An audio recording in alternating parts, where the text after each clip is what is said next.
দেশে নকল ও মানহীন কসমেটিক্স আমদানি এবং দেশি বিদেশি বিখ্যাত সব ব্র্যান্ডের মোড়ক নকল করে বাজারজাতকারীদের বিরুদ্ধে কঠোর ব্যবস্থা নেওয়ার দাবি জানিয়েছেন বিভিন্ন শ্রেণী পেশার মানুষ। সকালে রাজধানীতে এক গোলটেবিল আলোচনায় বক্তারা এসব কসমেটিক্স ব্যবহারের ফলে স্কিন ক্যান্সারের মতো প্রাণঘাতী রোগ ছড়িয়ে পড়ার আশঙ্কার কথাও জানান।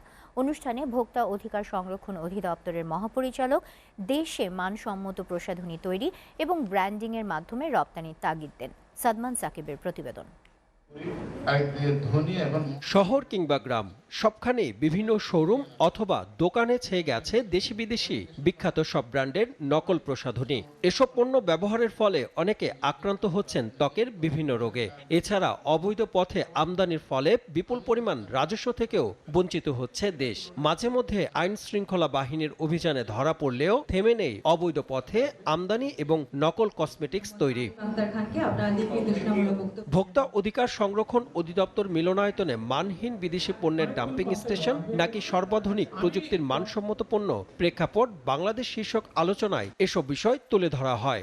অ্যাজ আ ডক্টর আমি বলবো যে বিদেশি পণ্যই যে ভালো তা না, কিন্তু এটা আগে যাচাই বাছাই করতে হয়। সভায় বক্তারা বলেন, যারা নকল ও মানহীন পণ্য ভোক্তাদের কাছে বিক্রি করে তাদের বিরুদ্ধে কঠোর ব্যবস্থা নিতে জমি ও ভবন সহ কারখানা বাজেয়াপ্তর ব্যবস্থা করতে হবে। মানহীন পণ্য কেউ যদি কিনে যদি তিনি বলেন, তিনি মনে করেন যে আমার সাথে প্রতারণা করা হয়েছে, আমাকে ঠকিয়ে দিয়েছে, তাহলে তিনি আমাদের কাছে অভিযোগ করতে পারেন।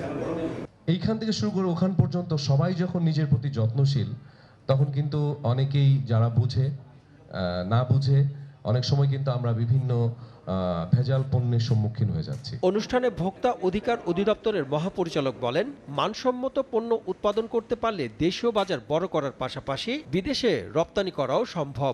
দেশীয় উৎপাদিত পণ্য কিভাবে অবদান রাখতে পারে এবং আমাদের যে ব্যবহারকারীদের জনগণের কাছে গিয়ে তাদেরকে আরো বেশি আপলিফমেন্ট অবদান রাখতে পারে সে বিষয়ে আলোচনা।